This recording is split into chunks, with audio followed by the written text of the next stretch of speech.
मुझे नहीं लगता कि कहीं और मटेरियल आपको ज़्यादा पढ़ने की ज़रूरत है। अगर हम लोग एससीईआरटी और एनसीईआरटी का अध्ययन कर ले तो फिर बीपीएससी टीचर 4.0 निश्चित तौर पे हो जाएगा। हेलो नमस्कार दोस्तों, अभी हम लोग उपस्थित हैं एससीईआरटी के क्लास में।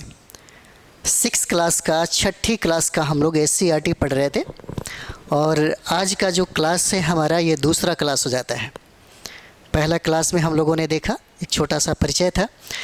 तो छठी क्लास के अगर हम लोग बुक्स में भी अगर बात करें तो बहुत सारी चीज़ें हैं जो दिया हुआ है। मुझे नहीं लगता कि कहीं और मटेरियल आपको ज़्यादा पढ़ने की ज़रूरत है। अगर हम लोग एससीईआरटी और एनसीईआरटी का अध्ययन कर ले तो फिर बीपीएससी टीचर 4.0 निश्चित तौर पे हो जाएगा। थोड़ा सा आपको टेक्स्ट बुक पढ़ना पड़ेगा और अगर हम लोग इसको पढ़ रहे हैं तो बार बार रिवाइज करना पड़ेगा ताकि आपका स्कोर बढ़े। जब हम सिलेबस को समाप्त करेंगे और हम लोग जब एमसीक्यू करेंगे, जब हम लोग विगत वर्षों में जो भी एग्ज़ाम हुआ है बीपीएससी का उसको हम लोग जब देखेंगे करेंगे तब आपको पता चलेगा कि हम लोगों ने जो एससीईआरटी का अध्ययन किया, एनसीईआरटी का अध्ययन किया, सारे के सारे प्रश्न वहीं से मिलते हैं। तो चलिए हम लोग यहाँ से स्टार्ट करते हैं। भौगोलिक पृष्ठभूमि हो जाएगा। भारत के भौगोलिक पृष्ठभूमि में हम लोग देखेंगे तो इसे 4 भागों में बांट के दिखाया गया है। इसको हम लोग 4 भागों में बांट के देख सकते हैं। ये एक भारत का मैप है, आप भी चाहें तो बना सकते हैं, बना के इसे करिएगा तो बड़ा अच्छा होगा, है ना। ये 4 भाग हो जाता है और यहीं बीचों बीच एक रेखा गुजरती है जिसको हम लोग कर्क रेखा कहते हैं, और यही कर्क रेखा भारत को 2 भागों में डिवाइड करती है। एक उत्तर भारत हो जाएगा, दूसरा दक्षिण भारत हो जाता है। यही कर्क रेखा है ना। यानी कि विषुवत रेखा से 0 डिग्री अक्षांश से जब हम लोग नॉर्थ की तरफ जाएंगे तो 23.5 डिग्री यहीं पे मिलेगा। 23.5 डिग्री, इसी 23.5 डिग्री को यानी कि ईस्ट और वेस्ट पोल के यानी कि पूर्व और पश्चिम मिलाने वाली जो रेखा है उसी को हम लोग अक्षांश कहते हैं, और उत्तर से दक्षिण मिलाने वाली जो रेखा होती है उसको हम लोग अक्षांश कहते हैं। तो अभी देशांतर कहते हैं। ये हो गया अक्षांश यानी कि 23.5 डिग्री अक्षांश, जिसको हम लोग कर्क रेखा बोलते हैं। ठीक है। यहाँ पे देखिए कहता है कि उत्तर के पर्वतीय प्रदेश जो तराई के जंगलों से प्रारंभ होकर हिमालय के शिखर तक फैले हैं, इसमें कश्मीर, कांगड़ा, कुमायूं तथा सिक्किम के प्रदेश जो है ये सम्मिलित है। जैसे में आप देख सकते हैं ये वाला जो मैप हो जाएगा हम लोग का, ये जम्मू कश्मीर लद्दाख का क्षेत्र है, और यहीं से सीधे सीधे जब हिमालय के विस्तार के बारे में आप देखेंगे तो सीधे आपको जम्मू कश्मीर से होता हुआ सिक्किम यानी कि पूर्वोत्तर क्षेत्र 7 सिस्टर्स जहाँ पे है वहाँ तक इसका विस्तार आपको मिलेगा। और यहीं पे कहता है जैसे ये कश्मीर देख लीजिए, कश्मीर हो जाएगा, कांगड़ा हो जाएगा हिमाचल प्रदेश में, कुमायूं और सिक्किम के प्रदेश जो है ये सम्मिलित है। ये कैसे ठीक होगा? तो एक बार आप लोग मैप खरीद लीजिए इंडिया का मैप खरीद लीजिए, 20 रुपये में देगा, है ना। मैप खरीद लीजिए यहाँ से, यानी कि ज्योग्राफिकल कुछ पॉलिटिकल आपको मिल जाएंगे पार्ट। रोज़ अगर आप देखेंगे, रोज़ उसका स्टडी करेंगे तो आपको ज़्यादा पढ़ने की ज़रूरत नहीं पड़ेगा। ठीक है। चलिए अगला हम लोग पॉइंट करते हैं। दूसरा पॉइंट यह कहता है कि उत्तर का मैदान, यहाँ पे आगे मिलेगा, थोड़ा सा यहाँ पे ये हो जाएगा, इसलिए टेंशन लेने की ज़रूरत नहीं है ना, घबराइए मत। उत्तर का मैदान जो अपनी उपजाऊ भूमि और अधिक पैदावार के लिए प्रसिद्ध है, यह देश का सर्वाधिक उपजाऊ क्षेत्र है। यह आपको उत्तर भारत में अधिकतर मिलेगा, और यही वजह होता है कि जब हिमालय की पहाड़ियों से जब पानी रिश्ता हुआ जब यहाँ पहुँचता है और उस समय अगर बरसात हो रहा हो तो समझिए कि आपके क्षेत्र में बाढ़ की समस्या आ जाती है। उत्तर भारत में जैसे बिहार में प्रमुख समस्या है, बिहार की प्रमुख समस्या है। सबसे पहला उत्तर बिहार में जब जाएंगे तो बाढ़ की समस्या हो जाएगा। अब जब दक्षिण बिहार में जाएंगे तो वहाँ पे सूखा की समस्या हो जाता है। उत्तर बिहार में पानी इतना है कि लोग परेशान हैं, और दक्षिण बिहार में पानी की इतनी कमी है कि वहाँ भी लोग परेशान हैं, है ना। हालांकि उसकी कमी को पाटने के लिए बिहार सरकार और भारत सरकार काम कर रही है, और नदी जोड़ो परियोजना भी चला रही है। उसी तरीके से हम लोग देखेंगे कि उत्तर भारत में जो मैदानी का क्षेत्र है, जो बहुत सारे नदियों के किनारे बहुत सारा ऐसा साम्राज्य है जो फला फूला। जैसे आप देखते होंगे दुनिया में अधिकतर साम्राज्य, दुनिया में अधिकतर जो भी राजा महाराजा, या ये कह सकते हैं कि दुनिया में जितना सभ्यता और संस्कृति फला फूला वो सब नदियों के किनारे रहा। जैसे में आप देख सकते हैं नील नदी के किनारे हो जाता है, फिर ये देख सकते हैं सिंधु नदी के किनारे, सिंधु नदी के किनारे आपका हड़प्पा सभ्यता। द्वितीय नगरीकरण की बात करेंगे तो वहाँ पे गंगा यमुना सरस्वती का नाम सुने हैं, गंगा जमुना यहाँ पे आपको मिलेगा, इन नदियों के किनारे ये बसता है, यहाँ पे मैदानी क्षेत्र। और वहाँ पे जो मैदानी क्षेत्र आपको दिखेगा, क्योंकि अधिकतर नदियाँ जो है बाढ़ के साथ साथ बहुत सारी जो नदियाँ हैं गाद लेकर के आती है और फिर लौटते समय में वहाँ पे वो छोड़ देती है, जिसके वजह से वह भूमि जो है बहुत ही ज़्यादा उर्वरक देता है, कहे तो बहुत ही ज़्यादा पैदावार देता है, क्योंकि वहाँ पोषक तत्वों की जो कमी पहले हुआ रहती थी वो कमियाँ ख़त्म हो जाती है। बाढ़ से जब लौटता हुआ जब पानी जाता है, जब गाद लग जाता है तो उसमें पोषक तत्व जो होते हैं बहुत भरपूर मात्रा में होते हैं, जिसके वजह से उपजाऊ मिट्टी हो जाता है, अन्न का उत्पादन ज़्यादा होने लगता है। और यही वजह होता है यहाँ पे कि 6वीं शताब्दी हम लोग देखेंगे ईसापुर में द्वितीय नगरीकरण की जब बात आती है तो इसका सबसे ज़्यादा और सर्वाधिक योगदान होता है। उसके बाद हम लोग यहाँ पे देखते हैं, कहते हैं दक्षिण के पठार के अंतर्गत उत्तर में नर्मदा और ताप्ती क्या होती है, बहती है। जैसे यहाँ पे देख सकते हैं आप, ये जो नदियाँ हैं यहाँ पे है ना, ये जो नदियाँ हैं गुजरात का क्षेत्र, यही हो जाएगा नर्मदा नदी है ना। और नर्मदा नदी के थोड़ा सा नीचे जाएंगे तो यहीं पे हो जाता है यह ताप्ती नदी हो जाता है। ये नर्मदा नदी का जो उद्गम है, ये नर्मदा नदी, यह नदी अमरकंटक से निकलती है, बहुत बार पूछा हुआ है। नर्मदा नदी जो है अमरकंटक से निकलती है। अच्छा, बिहार में एक नदी है जो बार बार बीपी से पूछा हुआ है, बिहार में एक नदी है जो अमरकंटक से निकला है, वो है आपका सोन नदी। अमरकंटक से यहाँ पे बिहार की एक नदी है सोन नदी है ना, जो दक्षिण से जाकर के गंगा में सम्मिलित होती है, संगम करती है दक्षिण से जाकर के। तो यहाँ पे नर्मदा जो नदी है, और उसके बाद हम लोग इसके और दक्षिण में देखेंगे तो यहाँ पे ताप्ती नदी हो जाता है। दोनों जो नदियाँ हैं उसका बहाव पश्चिम की तरफ है, यानी दोनों नदियाँ इस तरफ बहेगी और बहता हुआ यहाँ पर गिरेगी, यानी कि ये क्या हो जाएगा, अरब सागर में यह गिरती है। यह दोनों नदियाँ अरब सागर में क्या होगी, गिरेगी। दोनों नदियाँ अरब सागर में गिरती हैं। कभी कभी प्रश्न पूछा जाता है कि नर्मदा और ताप्ती के बीच में कौन सी पहाड़ियाँ है, बहुत इंपॉर्टेंट है, अभी ही देख लीजिए आप लोग। यहाँ पे आपको एक सतपुड़ा पहाड़ी मिलेगा है ना, यहीं पे आपको एक सतपुड़ा पहाड़ी मिलता है। कभी कभी प्रश्न आपसे पूछता है कि नर्मदा और ताप्ती के बीच में कौन सी पहाड़ियाँ हैं, तो ये जो पहाड़ियाँ हैं सतपुड़ा पहाड़ी हो जाएगा, यहीं पे सतपुड़ा पहाड़ी आपका हो जाता है। ठीक है, तो अभी हम लोग ज़्यादा तो डिटेल्स नहीं, बल्कि अगले क्लास में जैसे जैसे मिलेगा वैसे हम लोग स्टार्ट करेंगे। 6ठा क्लास का है तो 6ठा क्लास में कितना देगा, फिर भी हम लोग कोशिश करते हैं है ना। चलिए आगे हम लोग देखते हैं। यहाँ पे अगला पॉइंट हमारा हो जाएगा, अगला पॉइंट कहता है विंध्याचल एवं सतपुड़ा की पहाड़ियाँ है ना। विंध्याचल एवं सतपुड़ा की पहाड़ी उत्तर भारत और दक्षिण भारत को क्या करती है, अलग करती है। विंध्याचल और सतपुड़ा की, इसको मैप के माध्यम से देखिएगा, आपके पास मैप होगा तो ज़रूर देखिएगा है ना, और कोशिश करिएगा एक बार मैप बनाने का है ना। मैप अगर बन जाता है तो ज़्यादा फ़ायदा रहेगा आपको, ठीक है, ज़्यादा फ़ायदा आपको रहेगा। ठीक है, तो यहीं पे हम लोग इस नर्मदा नदी और ये ताप्ती नदी है, और ये हो जाता है, ये जो क्षेत्र आपको दिख रहा है यही क्षेत्र आपको विंध्याचल हो जाएगा, विंध्याचल। और यही बीच में नर्मदा और ताप्ती के बीच में ये सतपुड़ा की पहाड़ियाँ है, सतपुड़ा की पहाड़ियाँ है ना। और ये दोनों जिस यानी कि भौगोलिक कंडीशन जो पैदा यहाँ पे करता है, जो एक बाउंड्री खींचता है, यही बाउंड्री भारत को दो भागों में डिवाइड करता है। एक उत्तर भारत हो जाएगा और दक्षिण भारत हो जाएगा। कौन सी, तो विंध्याचल और सतपुड़ा की जो पहाड़ियाँ है भारत को दो भागों में बांटती है, एक उत्तर भारत, एक दूसरा दक्षिण में दक्षिण भारत हो जाएगा।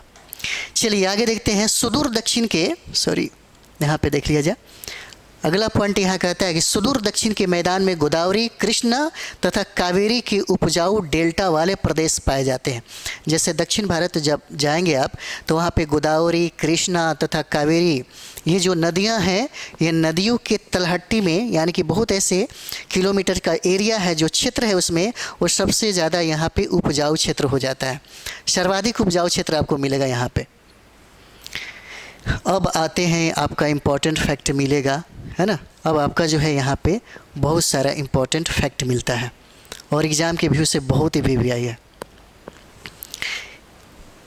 छठी क्लास के बुक्स में बहुत सारी चीज़ें दिया हुआ है।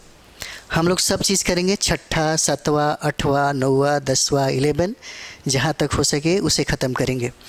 बहुत सारे मित्र ने ये पूछा कि ये डेली क्लास चलेगा। हाँ, डेली क्लास चलेगा और सारे सब्जेक्ट यहाँ पे पूरे कराए जाएंगे। 4.0 के लिए है, बहुत स्पेशल क्लास हो जाता है आपके लिए।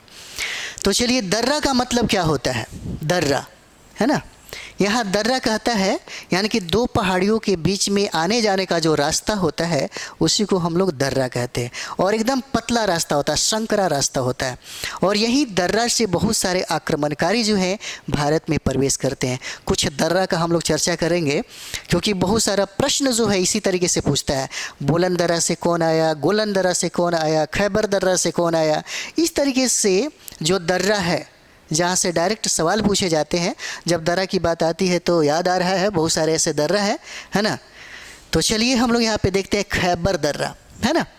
ये जो खैबर दर्रा आपको दिख रहा है, यह उत्तर पश्चिम पाकिस्तान की सीमा और अफ़गानिस्तान के काबुलिस्तान मैदान के बीच हिंदू कुश के सफ़ेद कोह पर्वत श्रृंखला में स्थित है। या कह सकते हैं अफ़गानिस्तान पाकिस्तान का ये क्षेत्र हो जाता है, क्योंकि अखंड भारत ये सारे के सारे उस समय थे। तो इसी खैबर दर्रा से भारत में फ़ारसी प्रवेश करते हैं। बहुत इंपॉर्टेंट है, याद रखिएगा। इसी खैबर दर्रा से भारत में फ़ारसी प्रवेश करते हैं और इसी खैबर दर्रा से यूनानी भी प्रवेश करते हैं भारत में। यूनानी भी यहीं से प्रवेश करते हैं। और यही खैबर दर्रा से तैमूर भी प्रवेश करता है, यहीं से तैमूर भी प्रवेश करता है। यहाँ तक कि इसी खैबर दर्रा से गजनबी जो भारत की बहुत सारे संपत्ति को लूट के ले गया। यह अफ़गानिस्तान का एक छोटा सा गांव था, जहाँ से वो चल कर के आया और भारत को इतना लूटा कि वो माले माल हो गया। वो गजनबी खैबर दर्रा से ही भारत में प्रवेश किया। यहाँ तक कि मुग़ल वंश का जो सम्राट था, जो बादशाह था, जो संस्थापक था, बाबर, वो भी इसी दर्रा से प्रवेश करता है। बाबर इसी दर्रा से प्रवेश करता है, इम्पोर्टेंट है। पूछा जा सकता है कि गजनबी किस दर्रा से होकर के भारत में प्रवेश किया, फ़ारसी किस दर्रा से आया, यूनानी किस दर्रा से आया, बाबर किस दर्रा से आया, तैमूर किस दर्रा से भारत में प्रवेश किया, है ना।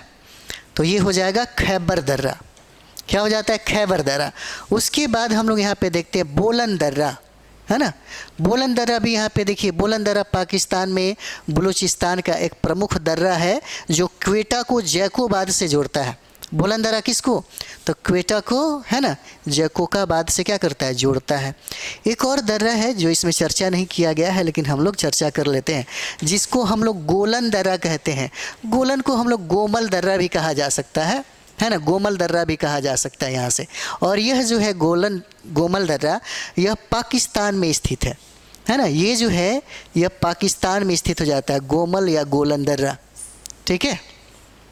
इम्पोर्टेंट क्या है यहाँ पे कि इसी दर्रा से, है ना, इसी दर्रा से मोहम्मद गोरी भारत में प्रवेश किया था। ये इम्पोर्टेंट है। इसी दर्रा से मोहम्मद गोरी, है ना, मोहम्मद गोरी भारत में प्रवेश किया, इसी दर्रा से, गोमल दर्रा से। और ये गोमल दर्रा जो है, गोमल दर्रा ये सुलेमान पर्वत पर स्थित है, ये भी याद रखिएगा। यह सुलेमान पर्वत पर स्थित है। यह सुलेमान पर्वत पर क्या है? स्थित हो जाता है ना। गोमल दर्रा। तो खैबर दर्रा से भी हम लोगों ने देखा, और गोमल दर्रा हो जाएगा, गोलन या गोमल, बात दोनों एक ही है। और ये सुलेमान पर्वत पर स्थित है। और कहा जाता है कि दो पहाड़ियों के बीच में आप कभी कभी जाइएगा, जैसे भारत नेपाल के बीच में अगर कभी कभी जाते होंगे, तो जो छोटा सा एक रास्ता जो है, संकरा रास्ता है, वो दर्रा ही है। दो पहाड़ियों की, यानी कि पहाड़ी के बीचों बीच एक कटा हुआ संकरा रास्ता होता है, जहाँ से लोग आने जाने का, है ना, साधन बना लेते हैं। तो ये हो जाएगा। पूछा जाता है अक्सर कि खैबर दर्रा से कौन भारत प्रवेश किया, बोलन दर्रा से कौन आया, गोलन दर्रा से कौन आता है। ठीक है, चलिए आगे बढ़ा जाए हम लोग। अगला पॉइंट है विंध्य के दक्षिण में, है ना, विंध्य के दक्षिण में ब्रह्मगिरी स्थल पर लगभग 3000 साल पहले लोगों ने महापशानी संस्कृति का विस्तार यहाँ पे किया, है ना। महापशानिक संस्कृति का क्या किया, विस्तार किया। तो महापशानी संस्कृति के बारे में देखिए, कहता है मृतकों को दफनाकर उसके चारों तरफ बड़े बड़े पत्थर गाड़ दिए जाते थे। जैसे महापशानिक एरिया जो है, उसको पहचानने के लिए क्या कहता है, कहता है कि मृतक जो, यानी कि जो लोग मर जाते थे, मरने के बाद उनके शव के चारों तरफ बड़े बड़े जो पत्थर है वो लगा दिया जाता था, वो गाड़ दिया जाता था। आप देखते होंगे, जैसे मानते हैं कि अगर कोई पर्वतारोही है, या आप देखते होंगे कि जो बहुत पर्वतों पे रहने वाले जो लोग हैं, तो क्या करते हैं कि कभी कभी उनके परिजन लोग अगर डेथ कर जाए, तो डेथ करने के बाद उन्हें, मतलब उस शव के चारों तरफ में बड़े बड़े पत्थर जो हैं, उस पत्थर से ढक दिया जाता था। फिल्मों में बहुत सारा चीज़ें आपको देखने को मिलेगा, पर्वतारोही में अक्सर ऐसा चीज़ें मिल जाता है। और ये इसका जो प्रमाण है महापशानिक संस्कृतियों में हम लोग को मिलता है। चलिए आइए, यहाँ से प्रश्न आपको पूछेगा, निश्चित तौर पे यहाँ से प्रश्न रहता है। यहाँ से कहता है कोल्डिहवा एवं चौपानी मांडो, है ना। यहाँ पे देखिए कोल्डिहवा एवं चौपानी मांडो ऐसे स्थल है जहाँ सबसे पहले चावल उपजाने का प्रमाण मिला है। सबसे पहले चावल उपजाने का प्रमाण कहाँ मिला, कोल्डिहवा कहाँ है, तो कोल्डिहवा आपको उत्तर प्रदेश के इलाहाबाद में है। उत्तर प्रदेश के इलाहाबाद में स्थित है कोल्डिहवा। ये जो कोल्डिहवा का जो क्षेत्र हम लोग देख रहे हैं यहाँ पे, ये कोल्डिहवा जो है उत्तर प्रदेश के इलाहाबाद में है। ये कोल्डिहवा, जहाँ से हमें सबसे प्राचीनतम चावल उपजाने का प्रमाण मिलता है। सबसे प्राचीनतम, सबसे पुराना चावल उपजाने का प्रमाण हमें कोल्डिहवा से ही प्राप्त होता है। देखिए, कहता है कि लगभग 2500 वर्ष पहले उत्तर पश्चिम की ओर से आने वाले ईरानियों और यूनानियों ने सिंधु को हिंदोश अथवा इंडोस कहा। क्यों कहा, अब देखिए सिंधु नदी को, है ना, सिंधु नदी को ये लोग क्या कहता है, हिंदू, यानी कि सिंधु नदी के किनारे रहने वाले लोगों को ईरानी लोग हिंदू कहते हैं। और इन्हीं हिंदू के वजह से इस नाम का, मतलब इस देश का नाम हिंदुस्तान हुआ। अब एक चीज़ हम लोग समझेंगे, ईरानी जो प्रमुख ग्रंथ है, ईरानी प्रमुख ग्रंथ है जिसका नाम है अवेस्ता, याद रखिएगा, जिसका नाम है अवेस्ता नाम है। इसका नाम क्या है, अवेस्ता नाम है। यह ईरानी प्रमुख ग्रंथ है जिसकी तुलना हमारे भारत के वैदिक ग्रंथों से होती है।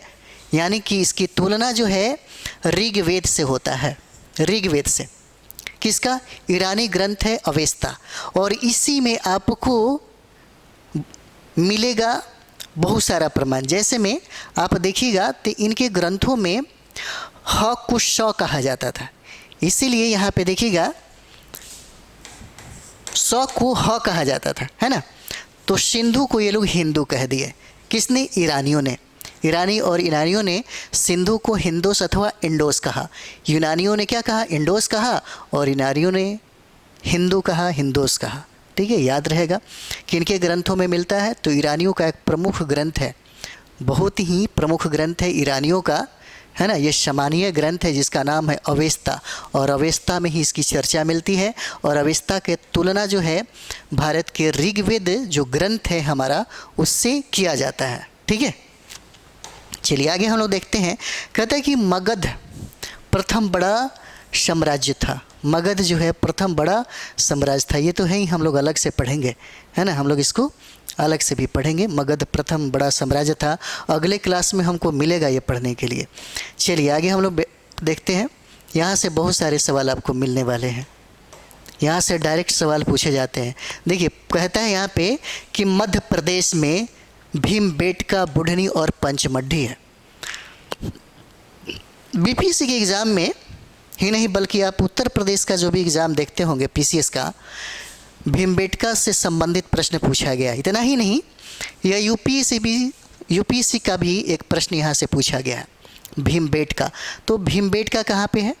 तो भोपाल से लगभग 40 या 70 किलोमीटर दूर है और रायसीना ज़िला में यह पड़ता है। कौन सा? भीमबेटका। ये जो भीमबेटका हम लोग देख रहे हैं यहाँ पे, यही भीमबेटका आपको प्राप्त होगा, है ना। भीमबेटका यहाँ से प्राप्त होता है। अब यहाँ पे हम लोग चीज़ देख लेते हैं, इस भीमबेटका से क्या प्रमाण हमको मिलता है। तो हमने कहा कि यह रायसीना, है ना, रायसीना ज़िला में पड़ता है। और यह जो है भीमबेटका, यह एक पूरा पाषाण काल का स्थल है। यहाँ पे देखिए दो पूरा पाषाण काल, है ना, पूरा पाषाण काल और मध्य पाषाण काल का यहाँ पे प्रमाण मिलता है। पूरा पाषाण काल और मध्य पाषाण काल, मध्य पाषाण काल हम लोग इसका चर्चा भी कर लेंगे। मध्य पाषाण काल का माना जाता है किसको? भीमबेटका को। और भीमबेटका कहाँ पे है? मध्य प्रदेश में है। सबसे इम्पोर्टेंट क्या है, इस भीमबेटका से सबसे प्राचीनतम हमें शैल चित्र का प्रमाण मिलता है। शैल चित्र का प्रमाण मिलता है। इसका मतलब ये है कि आदि मानव जब वो शिकार करके आते थे तो बहुत सारे चीज़ों का, जैसे जितने भी जानवर है, जितने भी पंछी को उन्होंने देखा है, जिनके साथ वो जिया है, उनका वो चित्र उकेरते थे किस पे? पत्थरों पे। इसीलिए सबसे पहला और सबसे प्राचीनतम जो शैल चित्र का जो प्रमाण है वह भीमबेटका से मिलता है। भीमबेटका ये बहुत इम्पोर्टेंट है, हमेशा ये प्रश्न पूछा जाता है ना, हमेशा जो प्रश्न है पूछा जाता है। और भीमबेटका कहाँ पे है? तो भीमबेटका आपको मध्य प्रदेश के रायसीना जिला में यह स्थित है यहाँ पे। और इसी भीमबेटका के बारे में एक और भी तथ्य आपको बता दें, यूनेस्को ने इसे विश्व धरोहर सूची में शामिल किया जुलाई 2003 में। जुलाई 2003 में यूनेस्को ने विश्व धरोहर सूची में इसको शामिल किया है। इसको विश्व धरोहर सूची में, है ना, धरोहर सूची में शामिल किया है। इसको शामिल किया, किसको? भीमबेटका को शामिल किया है। ठीक है, भीमबेटका को शामिल किया है। अच्छा, कुछ और भी फैक्ट्स हम आपको बता देते हैं, हो सकता है आपसे सवाल पूछे, है ना। चलिए आगे ही हम लोग देख लेते हैं भीमबेटका। और देखिए यहाँ पे कहता क्या है, एक बार और देख लीजिए। शिकारी लोग, है ना, शिकारी लोग गुफा के अंदर दीवार पर रंगीन चित्र भी बनाया करते थे। वे रंगीन पत्थरों को घिसकर रंग तैयार किया करते थे और बांस के ब्रश से चट्टानों पर चित्र बनाते थे। इन लोगों के बनाए गए चित्र भीमबेटका के गुफाओं में पाया गया है। यही चीज़ें हम लोग यहाँ पे डिस्कशन कर रहे थे, है ना, यही चीज़ें हम लोग यहाँ पे डिस्कशन कर रहे थे। अब चलिए आगे हम लोग बढ़ते हैं, यहाँ देखते हैं। यहाँ पे कहता है पैसरा। पैसरा जो है यह बिहार जिला के मुंगेर में स्थित है। इम्पॉर्टेंट है आपके लिए, क्योंकि आप दे रहे हैं बीपीएससी टीचर का एग्ज़ाम, है ना, बिहार शिक्षक भर्ती का एग्ज़ाम दे रहे हैं, तो बिहार से प्रश्न बनता ही बनता है। अगर एससीईआरटी और एनसीईआरटी में बिहार के इतिहास के बारे में, प्राचीनतम साक्ष्यों के बारे में अगर जिक्र कर दे तो आपको सबसे पहले ध्यान देना चाहिए, है ना। तो ये देखिए पैसरा जो हो जाएगा यहाँ पे, यह बिहार के मुंगेर ज़िले में अवस्थित है। और यहाँ पर आरंभिक, यानी कि सबसे प्रथम आरंभिक मानव से संबंधित पुराने स्थल मिले हैं। सबसे पुराना स्थल यहाँ से यूरोप में पाए जाने वाले आरंभिक मानव की तरह के औजार मिले हैं। यानी कि बिहार के पैसरा में जो औजार मिला है उसका तादात्म्य या उसकी तुलना अगर किया जाए तो मिलता जुलता वह स्वरूप जो है वह यूरोप में पाए जाने वाले जो औजार है उससे मिलता जुलता है। और वो शख्स आपको कहाँ मिला? तो पैसरा कहाँ पे है? तो मुंगेर ज़िले में है ना। उसके बाद देखिए पैसरा संभवतः क्या कहता है, यह आवास निर्माण स्थल हो जाता है ना, आवास निर्माण स्थल हो जाएगा यह। अगला पॉइंट देखिए कहता है यह पाषाण काल। अगला पॉइंट में हम लोग देखते हैं क्या कह रहा है, पाषाण काल कह रहा है। तो देखिए पाषाण का अर्थ ही होता है, जैसे प्रागैतिहासिक काल को आप पाषाण काल के नाम से भी इंगित कर सकते हैं। तो पाषाण का मतलब ही होता है पत्थर, है ना। और पाषाण काल को 3 भागों में डिवाइड किया गया है, जैसे हम लोग एक बार और भी जिक्र कर लेते हैं, है ना, 3 भागों में। जैसे में यहाँ पे देखिए पूरा पाषाण काल हो जाएगा, दूसरा मध्य पाषाण काल हो जाएगा, और तीसरा हमारा क्या हो जाता है, नव पाषाण काल हो जाएगा, है ना, नव पाषाण काल हो जाएगा। सबसे इम्पॉर्टेंट ये है कि पूरा पाषाण काल में क्या क्या प्रमाण हमें यहाँ देखने को मिलता है। तो देखिए पूरा पाषाण काल की बात किया जाए, है ना, तो आदि मानव ने सबसे पहले आग जलाना सीखा। क्या किया, आदि मानव ने आग जलाना सीखा, नहीं कि उसका उपयोग उसका प्रयोग सीखा। ठीक है, पूरा पाषाण काल में आग जलाना सीखा, है ना, आग जलाना सीखा। ठीक है, पूरा पाषाण काल में आदि मानव ने सबसे पहले आग जलाना सीखा, लेकिन आग का जो प्रयोग किया जाता है, उस आग का प्रयोग जो है यहाँ पे, आग का जो प्रयोग है ना, इस आग का प्रयोग जो मानव ने सीखा वो काल था मध्य पाषाण काल, वो काल था मध्य पाषाण काल। यानी कि पूरा पाषाण काल में आदि मानव ने सबसे पहले आग जलाना सीखा, है ना।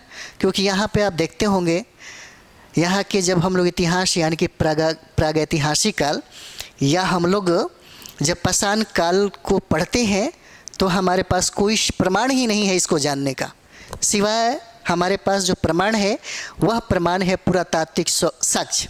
और पुरातात्विक साक्ष्यों में क्या है, पत्थर।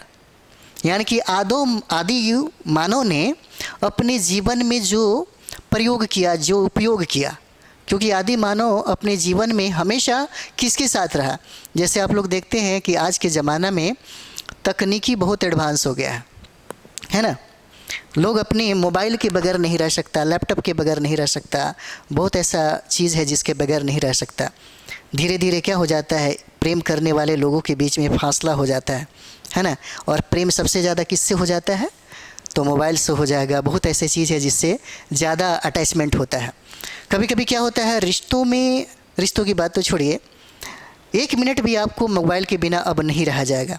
आप देखते होंगे बहुत सारे लोग मोबाइल, आप परिवार के बहुत सारे लोग हैं, सभी लोग आपस में ही अपने मोबाइल में लगे रहते हैं, रील्स देख रहे हैं, फलाना कर रहा है, ढिमकाना कर रहा है ना। हम ये बताना चाह रहे थे कि इसी तरीके से आदि मानव जो थे, हमारे पूर्वज जो आदि मानव थे, है ना, वो लोग अपना पूरा जीवन ही संचालित करते थे पत्थरों के साथ। पत्थर की गुफाओं में रहना, है ना, पत्थर के हथियार बनाकर शिकार करना, है ना, कंदमूल का इस्तेमाल करना, यानी कि सब चीज़ उनके पत्थरों से ही निर्धारित होता था।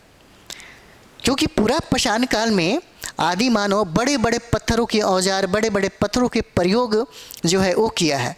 और यही वजह है कि प्रागैतिहासिक काल के इतिहास को लिखने के लिए इतिहासकारों ने मानव के द्वारा किए गए जो पत्थरों का उपयोग किया गया, उसी के अध्ययन के आधार पर इस प्रागैतिहासिक काल को लिखा गया। क्योंकि यहाँ पे न लिपि का आविष्कार हुआ था, न कोई लेखन कला का प्रमाण मिलता है ना। तो यहाँ पे हम लोग देखेंगे, अगला पॉइंट हमारा हो जाएगा यहीं पे मध्य पाषाण काल हो जाता है ना। अगला पॉइंट क्या हो जाएगा, मध्य पाषाण काल। अच्छा, मध्य पाषाण काल में भी आप लोग देखिए, इसको मध्य पाषाण काल को हम लोग माइक्रोलिथिक कहते हैं। माइक्रोलिथिक, माइक्रोलिथिक का मतलब क्या, तो माइक्रोलिथिक का मतलब होता है कि लोग छोटे छोटे औजारों का, यानी कि पत्थर के जो औजार बनते थे, यहाँ पे लोगों ने क्या किया, प्रयोग करना शुरू कर दिया यहाँ पे। और सबसे इम्पॉर्टेंट क्या है, मध्य पाषाण काल की अगर बात कर दिया जाए, यहाँ पे 1 मिनट और लाइट का ये हो गया है ना। अगर यहाँ पे हम लोग मध्य पाषाण काल की अगर बात करें तो यहाँ से प्रमाण जो मिलता है, यहाँ से जो प्रमाण मिलता है, चलिए इसको भी हम लोग देख लिया जाए, है ना। यानी कि मध्य पाषाण काल से जो प्रमाण मिलता है ना, ये प्राचीनतम है, पशुपालन का प्रमाण हमको मिलता है। याद रखिएगा, प्राचीनतम पशुपालन का प्रमाण यहाँ पे मिलता है। प्राचीनतम पशुपालन का प्रमाण कहाँ से मिलता है? मध्यपाषाण काल का। तो ये देखिए, बागौर से प्राप्त होता है, बागौर। और बागौर कहाँ पे है? तो बागौर आपको राजस्थान में है ना। बागौर कहाँ पे है? तो बागौर आपका राजस्थान में है। एक जगह और है, आदमगढ़, है ना, जिसको हम लोग क्या बोलते हैं? आदमगढ़, है ना। और ये जो आदमगढ़ है, यह आदमगढ़ मध्य प्रदेश में स्थित है। यहाँ से प्राचीनतम पशुपालन का साक्ष्य हमें मिलता है।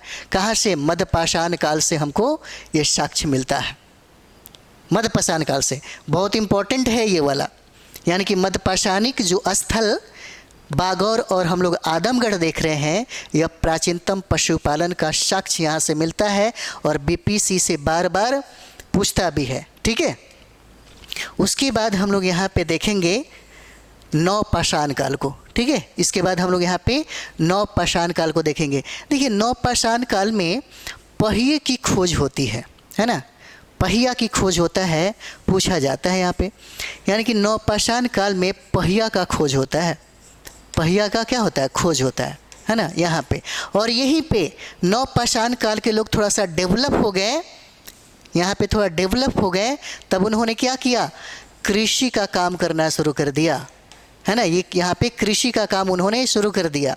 और यहीं पे नवपाषाण कालीन एक स्थल है जिसका नाम है मेहरगढ़, है ना। मेहरगढ़ से हमें क्या प्राप्त होता है? मेहरगढ़ से हमें क्या प्राप्त होता है? यहाँ से हमें सबसे पहले प्राचीनतम कृषि और पशुपालन का साक्ष्य मिलता है।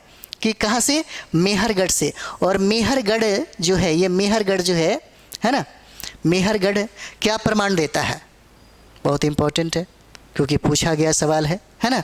यही मेहरगढ़ जो है, मेहरगढ़, यहाँ से हमें प्राचीनतम कृषि यानी कि प्राचीनतम कृषि जो है ना, और पशुपालन का ये प्रमाण देता है। कौन देता है? मेहरगढ़ नवपाषाणिक स्थल है। और यह मेहरगढ़ वर्तमान में अगर देखिएगा तो पाकिस्तान में स्थित है, या पाकिस्तान में स्थित है ना। ये क्या हो जाएगा? पाकिस्तान में स्थित हो जाएगा। तो आगे और भी बढ़ते हैं हम लोग यहाँ, ठीक है। अब चलिए आगे थोड़ा सा हम लोग बढ़े। जब हम लोग पढ़ेंगे इसको तो और भी चीज़ें पढ़ते चलेंगे, है ना। दिया नहीं था 6ठी क्लास की किताब में, लेकिन हमको लगा कि यहाँ से बात करना चाहिए, क्योंकि बहुत इम्पोर्टेंट हमारा, है ना, टॉपिक हो जाता है। पूरा डिटेल्स में जैसे ही हम लोग 6ठा में 7वां जाएंगे, 8वां 9वां जाएंगे, फिर मज़ा आ जाएगा इतिहास में। इसीलिए तो कहा जाता है, कमीशन को फाइट करने के लिए अक्सर लोग, जब हम लोग दिल्ली में थे तो दिल्ली में हम लोग यूपीएससी का आईएएस के लिए लगे थे, तो बहुत बड़े बड़े जो टीचर थे, दिल्ली यूनिवर्सिटी के प्रोफेसर थे, यही बात कहते थे, पहले एनसीईआरटी पढ़ो, है ना, एनसीईआरटी का अध्ययन कर लो, तब उसके बाद तुम्हारा शुरुआत होता है यूपीएससी तैयारी करने का। और यही वजह था कि अतुल प्रसाद ने ये बात कही थी कि अगर टीचर बनना है तो बाजारवाद छोड़ना होगा, है ना। उन्होंने ये बात कहा था कि टीचर अगर बनना है तो आपको अपने रूम पे सेल्फ स्टडी करना होगा। किसका? है ना, एससीईआरटी की किताबों का, एनसीईआरटी की किताबों का, क्योंकि हम जो प्रश्न बनाएंगे वो प्रश्न एनसीईआरटी और एससीईआरटी से ही होगा। अभी देखिए, सिविल सर्विस के लिए जो प्रश्न बनाए जाते हैं वो प्रश्न कहाँ से पूछे जाते हैं, है ना। बहुत लोग बोलता है कि मेरा मटेरियल कर लीजिए, मेरा मटेरियल पढ़ लीजिए, मेरे मटेरियल से 60% आएगा, मेरे मटेरियल से ये होगा। अब नहीं पता, हो सकता है ना। लेकिन इतना हम आपको दावा जरूर कर सकते हैं कि अगर एससीईआरटी और एनसीईआरटी आपने पढ़ा तो आपका सिलेक्शन तय है ना। चलिए हम लोग यहाँ देखते हैं इतिहास के पिता, है ना। यानी कि यहाँ पे देखिए क्या कहता है, पाषाण काल के लोग मनोरंजन के लिए चित्र और नृत्य करते थे। हम इसका गारंटी नहीं ठोक सकते हैं, लेकिन हमें पत्थरों पर जो चित्र मिलता है उससे हमको ये अंदाज़ा लगता है कि शायद उस समय के लोगों को मनोरंजन का जो साधन था यही साधन रहा होगा, है ना। क्या रहा होगा? यही साधन रहा होगा। चलिए, इतिहास के पिता किसको कहते हैं? इतिहास के पिता हेरोडोटस को कहा जाता है। इतिहास के पिता हेरोडोटस को कहा जाता है। देखिए फिर से दिया, इसीलिए एक काम जरूर करिएगा, डिवीज़न अगर लाना है तो याद रखिएगा, रिवीजन आपका बार बार चलना चाहिए। जो विद्यार्थी एक बार पढ़ने के बाद बार बार रिवीजन करता है उसी का स्कोर सबसे ज़्यादा होता है। क्योंकि एक बार पढ़ने के बाद जब प्रश्न आपको आएगा तो कन्फ्यूज़न में हो जाएंगे। कभी कभी चार ऑप्शन देता है तो लगेगा कि 4 ऑप्शन होगा, आपको लगेगा। जब अच्छा तैयारी होगा तो आपको मतलब समझिए कि जब 2 के बीच में तुलना करने लगेगा कि 2 में कौन सही रहेगा, समझिए कि वहाँ तक आपका ठीक है ना। जब चारों में कन्फ्यूजन हो जाए तो फिर मुश्किल है। इसका मतलब आपको ज़्यादा बार बार रिवीजन की ज़रूरत पड़ेगी, है ना। तो ये भीमबेटका कहाँ पे है? मध्य प्रदेश के रायसीना जिला में है। और भीमबेटका क्यों प्रसिद्ध है? तो यहाँ पे शैल चित्रों का प्रमाण मिलता है। सबसे बड़ी बात ये है, यहाँ पे कहता है कि विश्व का सबसे प्राचीनतम अभिलेख बुगाजकोई अभिलेख है। क्या कहता है? विश्व का सबसे बड़ा। ये कहाँ पे स्थित है? देखिए, इसको खोजा गया, तुर्की में खोजा गया, है ना। इसको तुर्की में खोजा गया। किसको? बुगाजकोई अभिलेख को। इसमें आखिर क्या है? आप बीपीएससी का प्रश्न बनाइएगा, यूपीएससी का प्रश्न बनाइएगा, है ना। यूपीएससी और बीपीएससी में, और यहाँ तक कि उत्तर प्रदेश जितने भी एग्ज़ाम हुए हैं ना, वो सारे एग्ज़ाम में ये सवाल पूछा गया है। ये पूछा गया है कि बुगाजकोई अभिलेख में किन देवी यानी कि किन वैदिक देवताओं का चर्चा है, उल्लेख मिलता है। ये प्रश्न बार बार पूछा गया है। बीपीएससी यानी कि बिहार के द्वारा जितना भी आयोजित होने वाला जो परीक्षा है, आप देखिएगा 8-10 सालों में जो भी प्रश्न पूछा है इससे मिलेगा। यहाँ तक कि उत्तर प्रदेश का पीसीएस है, यहाँ से प्रश्न बनाया है। यहाँ तक कि राजस्थान के पीसीएस में भी ये प्रश्न बनाया है। यहाँ तक कि आप देख लीजिए यूपीएससी के एग्ज़ाम में आप लोग देखिएगा, विगत वर्षों में हम लोग जब एग्ज़ाम दिए थे प्रश्न पूछा हुआ था। बुगाजकोई अभिलेख में वैदिक देवताओं का जो उल्लेख है उसमें 4 देवताओं का उल्लेख मिलता है ना। 4 देवता कौन कौन है? तो देखिए, एक है इंद्र मित्र, है ना। इंद्र मित्र वरुण नाशत। देख लीजिए, इंद्र मित्र वरुण नाशत्य, है ना। नाशत्य है। 4 वैदिक देवताओं का उल्लेख है। कहाँ पे? बुगाजकोई अभिलेख में। जो खोजा कहाँ गया? तो तुर्की में खोजा गया, है ना। इसमें 4 देवता कौन है? इंद्र मित्र वरुण और नाशत्य हो जाते हैं, है ना। 4 देवता है। चलिए आगे हम लोग देखा जाए। कहता है कि भारतीय उपमहाद्वीप में आरंभिक मानव के निशान बिहार के मुंगेर में प्राप्त होता है। बिहार के मुंगेर में प्राप्त होता है। हम लोग इसमें पूरा डिटेल्स करेंगे। बिहार के उपमहाद्वीप में जो आरंभिक मानव का जो प्रमाण है, हम लोग इसको करेंगे। किताब में दिया हुआ है, अगले क्लास में हमको मिलेगा। चलिए, वीडियो लंबा ना हो जाए, जिस दिन आप लोग का डिमांड होगा उस दिन हम लोग करेंगे। ये बहुत इंपॉर्टेंट टॉपिक है। इसके बाद हम लोग हड़प्पा सभ्यता, उसके बाद वैदिक कोशिश करेंगे। और देखिएगा, जितना भी यहाँ पढ़िएगा प्रश्न यहीं से बना है। जब हम लोग आगे पढ़ेंगे हड़प्पा, वैदिक, मौर्य, ये सारा चीज़ें, ज़्यादा चीज़ें पढ़ने की ज़रूरत नहीं है। एक किताब बार बार पढ़िए। 10 को किताब को पढ़ने से कोई फ़ायदा नहीं है। एक ही किताब को पढ़िए, बार बार पढ़िए। चीज़ें ज़्यादा कंठस्थ होगा और ज़्यादा स्कोर लाएगा। ठीक है, तो हम लोग मिलते हैं नेक्स्ट वीडियो में, अगले वीडियो में। थैंक यू वेरी मच आप सभी लोग को। आप ज़रूर अपने दोस्तों के बीच में, अपने साथियों के बीच में ज़रूर एक बार शेयर करें, लाइक कमेंट्स भी करें। कमेंट्स करेंगे तो हमें पता चलेगा कि आपको और क्या डिमांड है ना। बाकी हमें तो जो लगता है हम कर रहे हैं, क्योंकि हमारी टीम और हमारे जो लोग हैं काफ़ी हेल्प कर रहे हैं, है ना। और उस सारे के सारे क्लास आपको यहाँ पे मिलेंगे। 6, 7, 8, 9, 10, 11, 12 सारा चीज़ें आपको मिलेगा। क्योंकि यहाँ स्पेशल बीपीएससी टीचर 4.0 के लिए ही काम हो रहा है, वर्क हो रहा है। ठीक है, तो आप वर्क करिए, अच्छे से पढ़ाई करिए। थैंक यू वेरी मच आप सभी लोगों को।